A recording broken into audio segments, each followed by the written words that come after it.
Hello guys, welcome to Learn City. My name is Daniel and in this video I'll be teaching you biology. Today's topic is animal nutrition, food substances. Let's go along. Now I want to talk about animal nutrition under the subtext food substances. So what's define what food is? Now food is a complex, energy-rich organic matter which living organisms feed on to obtain nutrients and substances necessary for life. So simply put, food is what living organisms take in to survive. Now let's talk about the classification of food, the different divisions in which you can put food into. So we have 6 major groups in which you can classify food into. The first one is carbohydrates, the next protein, then fats and oils, mineral salts, the vitamins, and then water. So we're going to be taking each of these groups one after the other and defining them and talking about their functions and their sources. Now let's start with the carbohydrate. Carbohydrates are made up of carbon, hydrogen, and oxygen. They have a general formula CxH2OY. Now, carbohydrates consist of simple sugar, starches, cellulose, and glycogen. Now we can group them into simple sugars or monosaccharides, then double sugar or disaccharides, and also the polysaccharides. Common sources of carbohydrates include yam, cassava, potatoes, and also the cereals. For example, rice, maize, and so on and so forth. Now let's talk about the types of carbohydrates that we have, one after the other, starting from the monosaccharides or the simple sugars. Now let's start with the simple sugars or the monosaccharides. These are the simplest form of carbohydrates, the simplest sugars, and they have just one molecule of sugar. They have a general molecular formula of C6H10O6.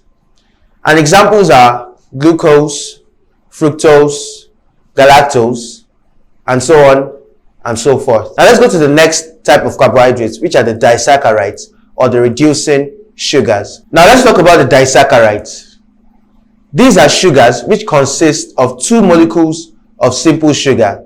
So as we mentioned in the first type of carbohydrates, the monosaccharides, mono means 1. So that consists of 1 sugar. So the disaccharides also, di means 2. So as you guessed, this one consists of 2 simple sugars. Now the disaccharides are formed by condensation. Examples are sucrose, maltose, and lactose. Now let's talk about the examples of the disaccharides. The first one is sucrose. So sucrose is a non-reducing sugar like all the other disaccharides are, and it is formed from 1 molecule of glucose and a molecule of fructose. Then maltose. Maltose is obtained from the condensation of 2 molecules of glucose. The next one is lactose. Lactose is obtained from the condensation of 1 molecule of glucose and 1 molecule of galactose. Lactose is the type of sugar found in milk. You could also call it milk sugar. Now let's talk about the last type of carbohydrates, which are the polysaccharides. These are complex carbohydrates. These are formed from 3 or more simple sugars. So examples are starch, cellulose, chitin, insulin, and so on and so forth. So let's take each of them one after the other. Starch, that has the general molecular formula of C6H10O5N, where N represents a large number. It is formed from the condensation of numerous molecules of sugar. And examples of the sources of starch are yam, cereals, cassava, bread, and so on and so forth. Now cellulose is a complex sugar composed of several condensed units of monosaccharides. It makes up all of plant sources of cellulose. Plant cell walls are made up of cellulose. So this cellulose is what makes up the cell wall of plants. And sources include wholemeal bread, cereals, fresh fruits, and vegetables. Now another example of the polysaccharides is glycogen, which is animal starch. And that is the form in which animals store their carbohydrates, usually in the muscle or inside the liver. Now let's talk about the importance of carbohydrates. One, it provides energy required by animals for their daily activities. Then it provides heat during its oxidation, which is used to maintain body temperature. Then it forms certain body parts of arthropods. The body parts of arthropods, the exoskeleton is made up of chitin, which is a type of carbohydrate. So carbohydrates form the body parts of arthropods. Then another importance of carbohydrates is the mucus, which is an important lubricant in the body, is formed from carbohydrates. All humans possess mucus in their body, and it's a very important lubricant, and that mucus is made up of carbohydrates. Now let's talk about the proteins.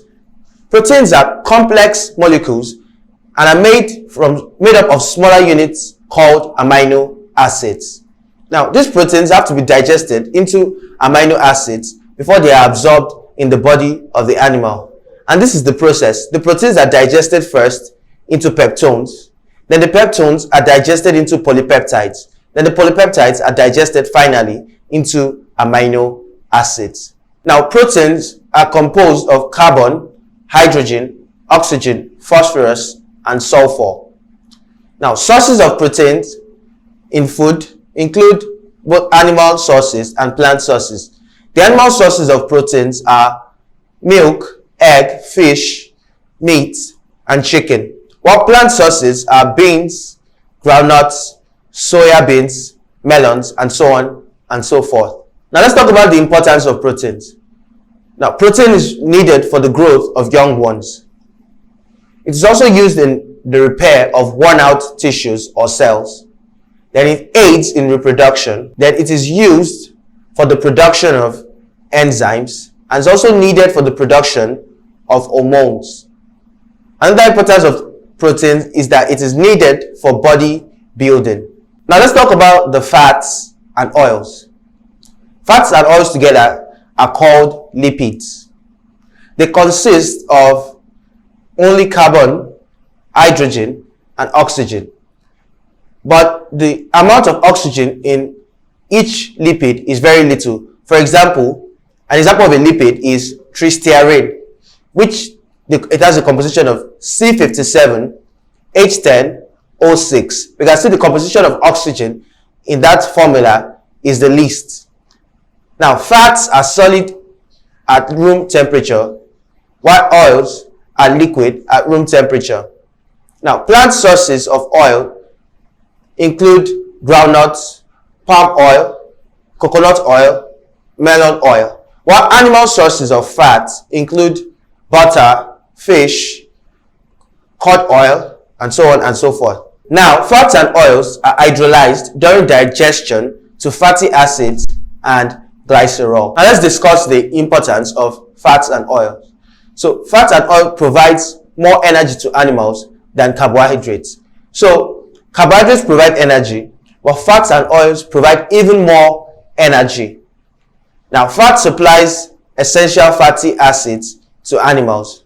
Now fats and oils act as solvents for fat-soluble vitamins. So fat-soluble vitamins are dissolved in some fats and oils. Then they help in the maintenance of body temperature. They also act as insulator to animals, which help them to conserve heat.